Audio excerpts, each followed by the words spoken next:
Well, today we are in the third part of our series, Reframe. If you're just joining us for the first time during this series, we all know what it's like to have a life-changing event that happens, that comes into our lives. And as a result of that life-changing event, it really reframes the way we see the world. And as a result of seeing the world differently, we begin to think differently, we begin to act differently, we begin to prioritize differently. So the question of the series that's driving this whole series is, well, do we have to wait for the life-changing event? What if we just began to reframe our lives from a different perspective, a better perspective, and then seeing life from that perspective, we would begin to think differently, to act differently, to prioritize differently? What if we could learn to see life from God's perspective? So that's what we've been talking about every week. Today's message really builds on what we talked about last Sunday. So in case you missed last Sunday, I'm going to give you the whole sermon in about 15 seconds. I just saved an hour of your life. You're welcome. If you were here, you get extra credit in heaven. I'm sure you do somehow, all right? Last week, the big idea was this. To follow Jesus is to be self-forgetful. To follow Jesus, to be a Christian, is to be self-forgetful. Not, where's my car keys? That's just forgetful. But self-forgetful where I am no longer the center of my universe. In other words, to be a Christian means that we are not people that have high self-esteem or low self-esteem. It means that your sense of esteem, your sense of value, your sense of worth is not primarily tied to you. Your primary sense of esteem, worth, value, significance is tied to God. And if it is God who made you in his own image, and made you in a fearfully and wonderfully good way, if it is God who redeemed you with the blood of Jesus, your value, your worth, your identity has been established by him. Which means that as a Christian, your verdict has already come in. You are dearly loved and accepted by God. Which means I no longer have to prove myself. You no longer have to prove yourself every day out there in the court of public opinion. You don't have to worry about what people think because you already know what God thinks. And more importantly, you don't have to worry about what you think about you. You don't have to worry about what the world thinks about you. You don't have to worry about what you think about you because we know what God thinks about you. And if you've got God's opinion on the other side of the scale, whatever you do on this side of the scale, it's not going to budge that scale. God is too big. His perspective is too powerful. What he has done for you through Jesus Christ changes everything.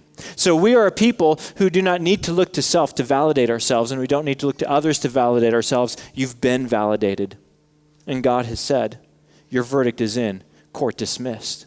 So to follow Jesus means we forget ourselves and we're free to love God and love others. Today, we're talking about the implications of this one idea. Because if you were here last week, I said that last week was really part one of a two-part sermon. Well, today's the second part. What do we do with this now that we've seen who we are through Jesus Christ? Today, what I'm going to talk about is perhaps at the same time the most inspirational part and the most challenging part of being a Christian. In fact, if you're here today and you're not a Christian, what I say to you today might both inspire you and make you decide you're never going to become a Christian at the same time. That's how much tension is in this big idea that we're going to be talking about this morning. I'm going to give you the big idea up front, then we'll spend the rest of our time talking about it. If you're taking notes in your program, here's a fill in the blank. You can fill in this note. Here's the big idea this morning.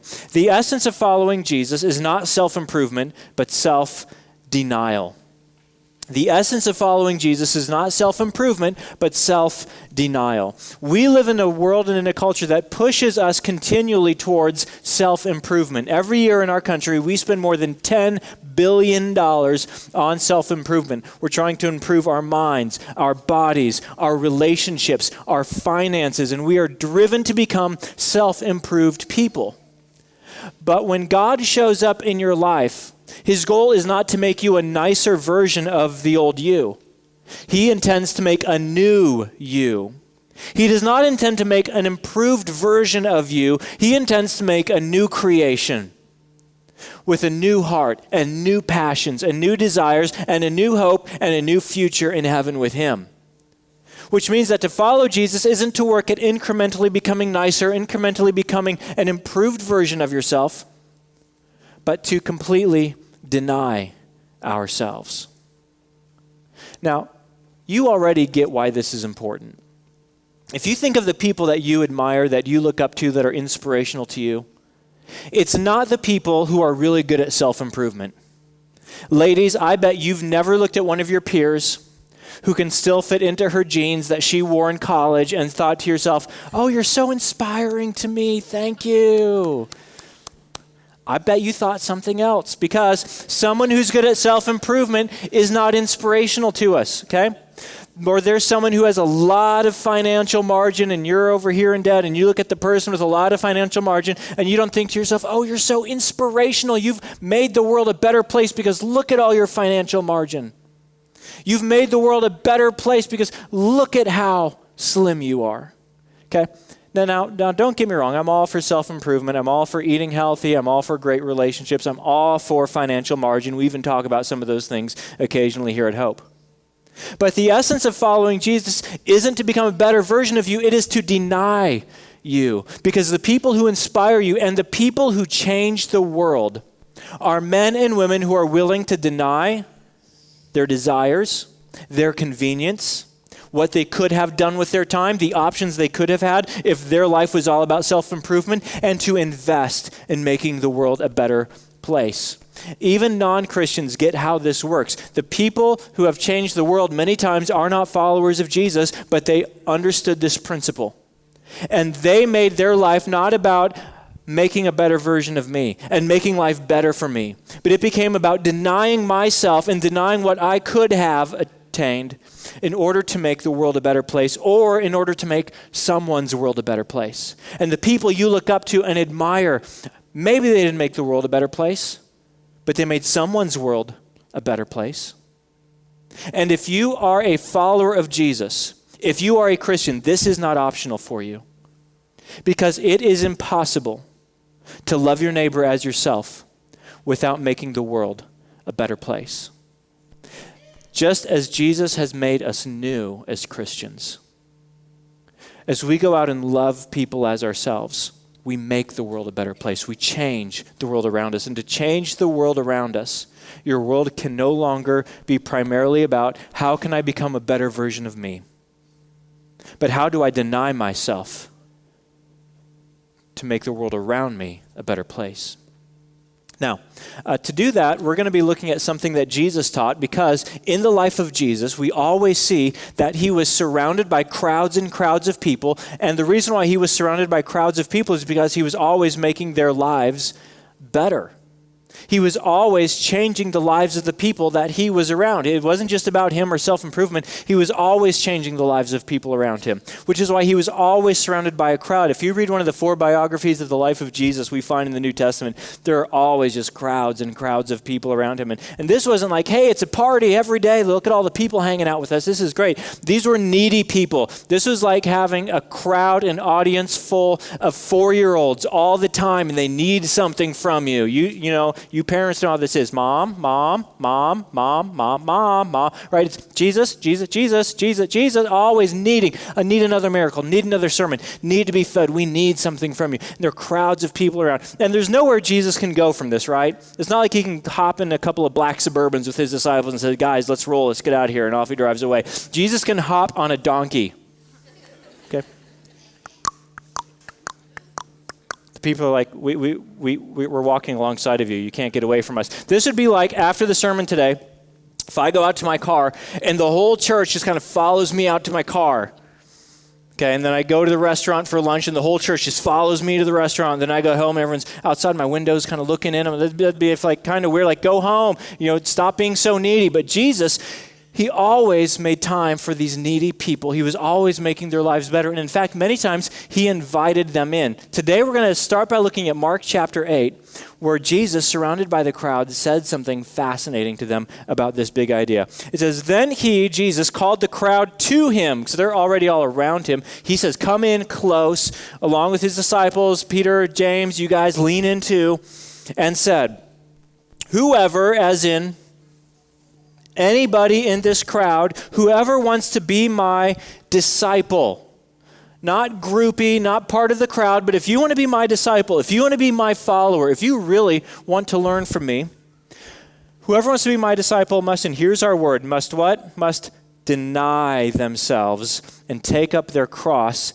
and follow me. Because Jesus had already said, I know where this path ends for me. It ends with me taking up my cross. It ends up with me denying myself, taking up my cross to die for you. So if you want to be my disciple, my follower, that means you must deny yourself and take up your cross and follow me. He continues, for whoever wants to save their life will lose it, but whoever loses their life for me and for the gospel will save it. Now, I thought that today I would preach on these words and unpack these words. And I've done it before. I've preached on these verses before. There is so much to preach on here. But rather than preach on these words, today I thought I would do something different. I want to tell a story about a person in history who embodied this principle, who embodied the fact that to follow Jesus, to follow God with your life, is not to live a life of self-improvement, but of self-denial. So today, I want to tell you the story about a woman by the name of Esther. Esther was born about 500 years before Jesus was born, and she was born during the time of the Jewish dispersion. What that means is, in 586 BC, the Babylonian army, led by King Nebuchadnezzar, invaded Israel, sacked the city of Jerusalem, took it over, and then deported its best and brightest citizens away to the four corners of the Babylonian Empire. That way, they couldn't mount any kind of revolt because they'd all be spread throughout the empire and integrated into its culture.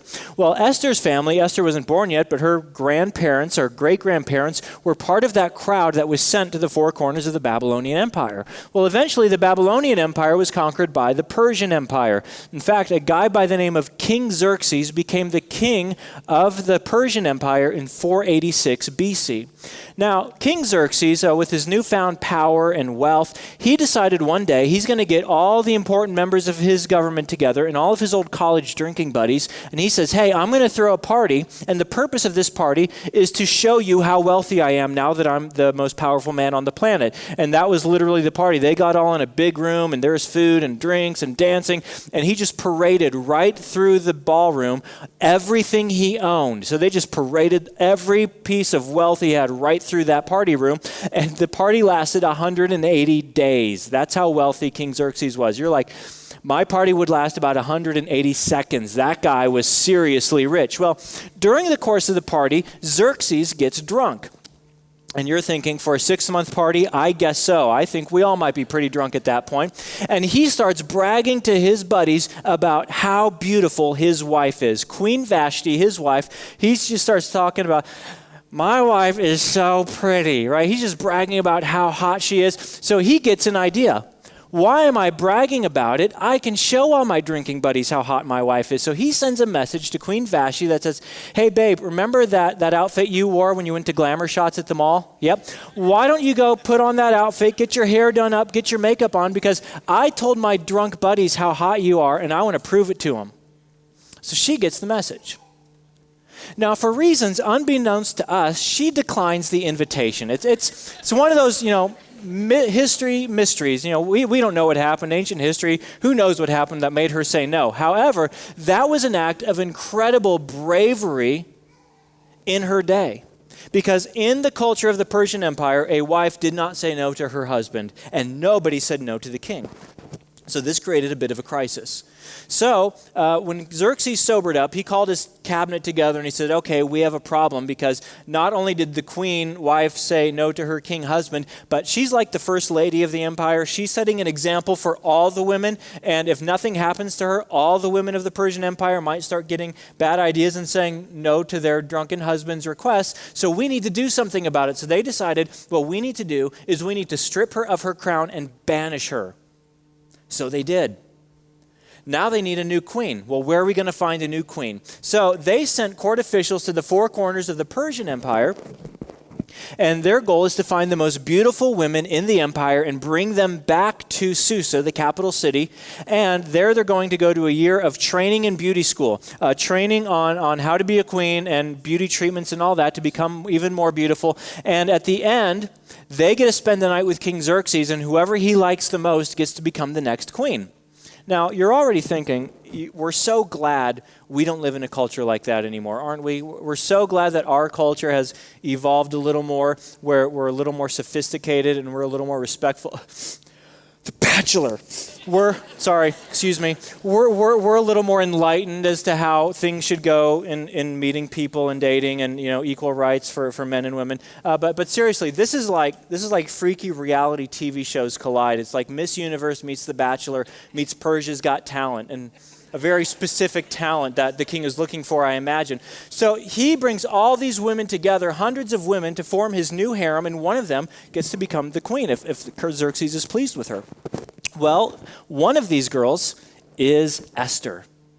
Now, Esther was a Jewish girl, and her parents died when she was very young, and she was orphaned. She was raised by her older cousin Mordecai, and when they came to take her away to join the harem, Mordecai said, "Do not give away your identity. Let no one know that you are a Jewish girl." So she trusted him. She followed his advice. She didn't let anyone know she was Jewish. She went through a year of training and beauty treatments, and turns out Xerxes fell head over heels for Esther. She was beautiful. She was dignified. She was respectful. She was intelligent. Just his every wildest dream came true in this one woman. So he fell in love with her. He married her, and she became the next queen of the Persian Empire. Now, so far, it's a pretty interesting story. I mean, I tell you guys all the time, you should read your Bibles. It's just interesting stuff. She goes from being little orphan Jewish girl to becoming the most powerful woman on the planet and the queen of the most powerful empire on the planet. Well, meantime, Mordecai, her cousin, who's really been her best ally in all of this, he hears some bad news. There's an important official in Xerxes' court, a guy by the name of Haman.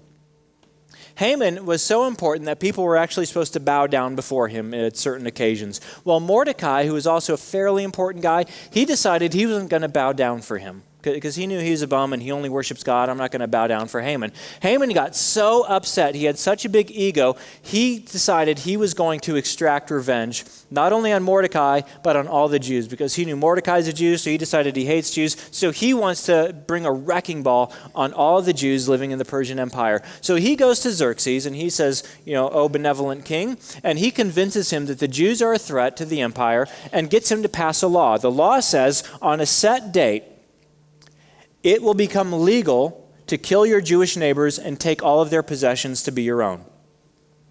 And he says, "By the way, King Xerxes, if you pass this law, I will make a handsome donation to your treasury." And we know that Xerxes' love language, beautiful women and money. That's how he was. So he said, "Fine, good idea. The Jews are a threat. Let's do that," not knowing, of course, that his own queen was a Jew. Well, Mordecai finds out about this plot. He gets concerned, but he can't do anything about it because he's on the wrong end of this and he doesn't have enough position in the government to do anything, but he knows that Esther does. The problem is he has no direct line of communication to Esther because he told her to hide your true identity. Don't let anyone find out who you really are. So he has to find out to get a message to Esther in order to intervene on behalf of all of the Jewish people living in the Persian Empire. You keeping up with all this so far? Just nod your head. Just pretend it's all making sense so far. So he comes up with a plan.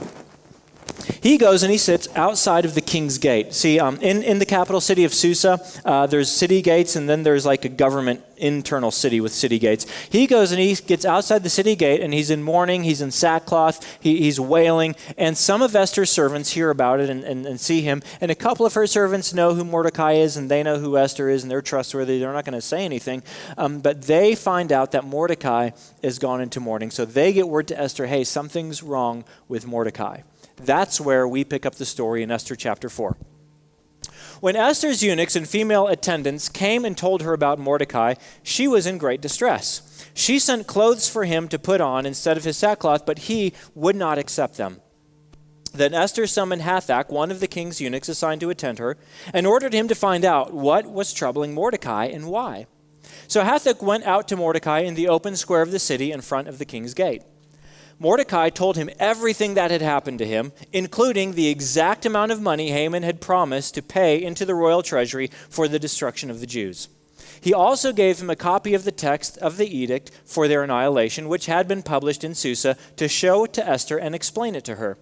And he told him to instruct her to go into the king's presence, to beg for mercy and plead with him for her people. Hathach went back and reported to Esther what Mordecai had said. So Mordecai lays out all the evidence, gets the whole story together. When Hathach comes, his plan's working perfectly great. Here's the situation. Go tell Queen Esther, help us, Esther Wan Kenobi. You're our only hope.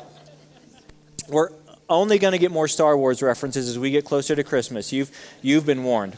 Well, of course, Esther has a bad feeling about this, so here's what happens. Then she instructed him to say to Mordecai, all the king's officials and the people of the royal provinces know that for any man or woman who approaches the king in the inner court without being summoned, the king has but one law, that they be put to death unless the king extends the gold scepter to them and spares their lives. In other words, there was a law in Persia. If anyone goes to see the king while he's seated on the throne and they are not invited, they just show up, the law is execution. You do not get a barge into the throne room of the king of the Persian Empire unless he extends the golden scepter of mercy, or whatever they called it, and then that was his way of saying, I spare this person, it's okay, I want to hear what this person has to say. Esther is saying, Mordecai, I'm not invited, and even though I'm the queen, this could cost me my life. And, read between the lines, the reason why I'm queen is because the last queen didn't know her place. The reason why I'm the queen is because the last queen was a little too bold with King Xerxes. The reason why I got to where I got was because I was submissive, because I did what the men told me, because I was the little sex kitten, and now you're telling me that I need to be bold and march into his throne room? That's not going to end well for me. And that's not all. But 30 days have passed since I was called to go to the king. In other words, I don't think he's been sleeping alone at night. And I haven't seen him in 30 days. Which means that not only would I be out of line, but I might be out of favor with the king. You're asking me to risk too much, Mordecai. I can't put myself in that kind of risk. That's the message she sends back. When Esther's words were reported to Mordecai, he sent back this answer. Do not think that because you are in the king's house, you alone of all the Jews will escape. Do not think that because you are the queen, you will escape from this edict. For if you remain silent at this time, relief and deliverance for the Jews will arise from another place, but you and your father's family will perish. Here's what this means. I believe that God is going to thwart this evil plan. I believe that God is going to do something to save these people. And if you are not the one who does it, I believe God will find another means to do it. But Esther, if you do nothing, this will end badly for you. If you do not risk everything, if you do not risk being the queen, if you do not risk your life, you will be found out. And your father's family, in other words, that whole family line, is going to go extinct. That's what's going to happen. But then he goes positive. And who knows but that you have come to your royal position for such a time as this? Esther, could it be that the reason why you have become the queen, and the Hebrew verb here for come is a passive verb, you have been brought. The reason why you have been brought to your royal position is for this very reason, to which Esther might say, brought, I worked my tail off. I learned how to be a queen. I went through all the beauty treatments. I did everything to please Xerxes. I worked so hard to be here, and I work hard to maintain. Mordecai's like, you're missing the grace. How many random events took place? How many seemingly random, chaotic events took place for you to be brought to this position? What if Xerxes wasn't so arrogant? What if he never threw that party? What if he never got drunk? What if Vashti wasn't so defiant? What if the court official never found her? What if Xerxes hadn't been pleased with her for whatever reason he was attracted to her? He says, no, Esther, you were brought to your royal position. What if the reason why you were brought here was for this very purpose? So that your life could be bigger than, I'm the queen, so now I'm going to stay the queen. Now I have influence, so I want to hang on to my influence. Now I have wealth, so I want to hang on to my wealth. What if you were brought to this place? What if you were put in this position to leverage everything you have for something more important than just you? Well, this apparently is enough of an argument to change Esther's thinking. This apparently is enough of an argument to reframe Esther's perspective, and all of a sudden, she becomes a brand new woman. Then Esther sent this reply to Mordecai. Go gather together all the Jews who are in Susa and fast for me. Do not eat or drink for 3 days, night or day. I and my attendants will fast as you do. Now, part of Jewish culture is when you fast, that means you are praying to God. So she says, find all the Jews you can who share our faith in God. Fast and pray for me. I will get my attendants together. We will fast and pray for me. And on the 3rd day, I will go before the king. I will go before the king and plead for our people. I will go before the king, even though it is against the law. And if I perish, I perish. If it costs me my life, then fine. It costs me my life. And down the corridor of time, 500 years later, Jesus said to his followers, for whoever wants to save their life, that's me, that's you. It's why you wear a seatbelt. It's why we have airbags. It's why you go to the doctor. It's why you try and maintain a good weight. It's why we do things. Whoever wants to save their life will lose it. If the whole purpose of your life is to make you a better you, if the whole purpose of your life is about you and your wealth and your position and your power and your recreation and you hanging on to what you have, Jesus says you will lose your life. But whoever loses their life for me and for the gospel will save it. Whoever pours out himself, whoever pours out herself for Jesus and for the gospel, that is the person who will be filled up with a new life, with a richer life, with a more important life, eternal life. Here's a summary of what Jesus is saying. Whoever devotes himself to himself will have nothing to show for himself. If you spend your whole life and your whole life is devoted to yourself, at the end of your life, do you know what you're going to have to show for yourself?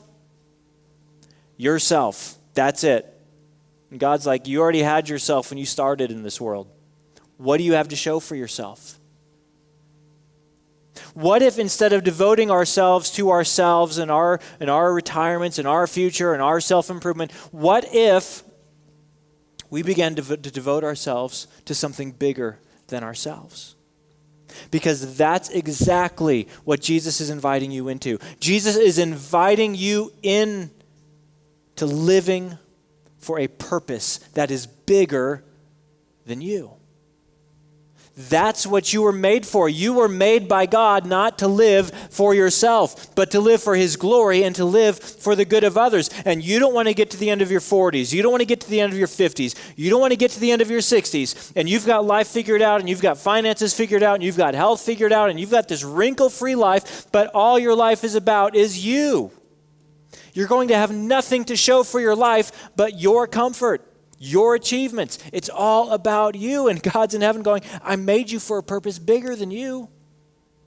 What do you have to show for your life? Jesus said, if it's devoted to you, nothing. That's the point of Esther. That if she only lived her life for herself, she would have nothing to show for her life but herself. But what if she was brought to this place for a reason? What if you were brought to your position for a reason? What if you have been invited by God to live for a purpose that is bigger than you? I believe you have. And I believe that what we look at as the random events in life that get us to where we end up in life are ordained by God or leveraged by God so that we would be in a unique time and place to do something about this world. So, you've got some homework for next time. Now, don't get thinking that 2 minutes in the sermon's over. This is a lot of homework you have for next time, all right? Homework, question number 1 you need to answer this week is this. What breaks your heart? What breaks your heart? When you look around at the world we live in, when you look around our community, your neighborhood, our schools, where you work, our nation, our planet, what bothers you about the world that we live in? You're like, Jason, a lot of things bother me about the world that we live in. What do you get emotional about? What keeps you up at night? What breaks your heart? This is a dangerous question to ask, and I'll tell you why. If you honestly ask and answer this question, it will have one of 2 results. One is it will bother you and bother you and bother you and continue to bother you until you find a way to quiet down the answer to the question, or it will require something of you. It will require your time. It will require your money. It will require some of your hobbies. You will have to deny yourself, deny your opportunities, deny some luxuries, deny your life in order to do something about your answer to this question. But what is it that breaks your heart? What is it that is so wrong with our community or so wrong with our world that it bothers you so much that you say, someone has to do something about this? You say, what about you? Well, I can't do anything about this. This problem is too big. It's bigger than me. I can't fix this problem. But you can fix a part of the problem.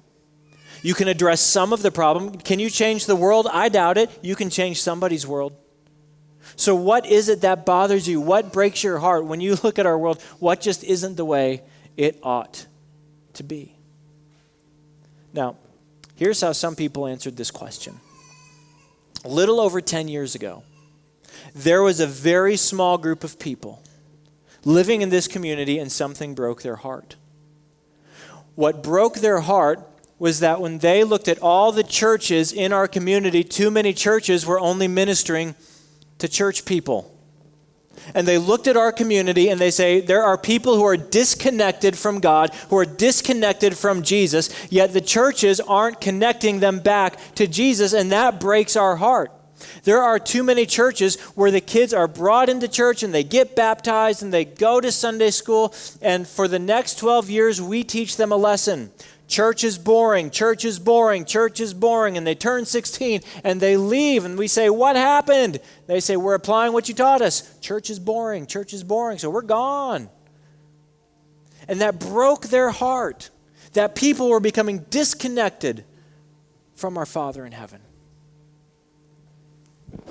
So they did something about it. A group of about 30 people said, well, let's start a church. That's for those people. Let's start a church where people who are disconnected from God will be welcomed into his family. And do you know what happened when they answered that question? They had to deny themselves. They had to deny some of their money, some of their time, some of what they could have done in order to follow Jesus and do something about what it was that broke their heart. And when they did that, they did not know what was hanging in the balance. And do you know what was hanging in the balance? You were. You were hanging in the balance. And to the degree that being a part of this church has impacted your relationship with God, that's what was hanging in the balance. But when their hearts were broken, they didn't say, that's too bad. They did something about what broke their hearts. They couldn't change the world and make the whole world a better place, but they could make somebody's world a better place. So they did something about it. So what is it for you? What breaks your heart? You have no idea what hangs in the balance in your answer to this question. You have no idea whose world will be changed depending on your answer to this question. But what is it for you that is just heavy on your heart? Second question is this: who's doing something about that? Who already has a broken heart over what breaks your heart? Because odds are, whatever it is, there's probably somebody who said, that broke our hearts too. And they're doing something about it. Maybe you don't need to create a new wheel. Maybe it's already created and you need to go partner with someone who said, we're doing something about that because we're not just going to live for self-improvement. We want to love our neighbors as ourselves and make the world a better place. So after you answer the question, who's doing something about that? Third question is this: how has God positioned you to help? How has God positioned you to help? What resources, what finances, what time, what relationships, what connections have you specifically been given by God? Maybe not to change the world, but to change a slice of the world in which we live. Because you don't want to spend the years of your life pursuing nothing but a better life for you. You were made for something bigger than that. You were made for something more important than that. You were made to find your completion in God and to love Him and to love your neighbor as yourself. Those are the people who change the world. Those are the people who make the world a better place. And those are the people who, in losing their lives, truly gain a rich and significant life. So, what breaks your heart? Who's doing something about that? And what can you do to help? But I have to warn you, as inspirational as that is, like, yay, that's good stuff, preacher, it's challenging. Because to do it, you will have to deny yourself. But following Jesus, I mean, if you're not a Christian, that's just inspirational and you can take it or leave it. But if you follow Jesus, the call to follow Jesus is not an invitation to self-improvement, but to self-denial. Last thing is this: if you this week wrestle with that question, some of you already know the answer to the question. You know, and I'm not promoting your responsibility, but you already know what breaks your heart. Some of you, you're like, I don't know the answer to that question. If after thinking about it for a few days, if you talk about it in your small group and you still don't know what that is, no problem. Come back the next 2 Sundays, because if you don't know what breaks your heart, to say nothing of what to do about it, in the next 2 Sundays, you are going to get some clear direction on what to do if you're not sure what the answer is to that question. And if you know the answer to that question, you don't need to do anything yet till next Sunday, but you don't need to do anything yet, but you do need to answer that question: what breaks your heart? We're going to pick it up right there next Sunday. Let me pray for you. Father in heaven, we know what breaks your heart. It's when people are disconnected from you. In fact, that so much breaks your heart that you sent your son Jesus into the world to forgive our sins. Jesus, we thank you that Esther's not just an example for us, but she's just pointing to you, our Savior. See, at the risk of her life, she went before the throne of power to mediate for her people that she identified with, and she received mercy and saved them. But Jesus, you left the ultimate palace. You had the ultimate beauty of heaven, but you chose to identify with us. You chose to mediate for us, but when you went before the throne of power on our behalf, you did not receive mercy. You received God's justice as you paid for our sins, so that we, through you, have received that mercy. Jesus, help us see that you have done this for us so that we can be free men and women, and we can live to serve you in your kingdom. We ask for this blessing in your name. Amen.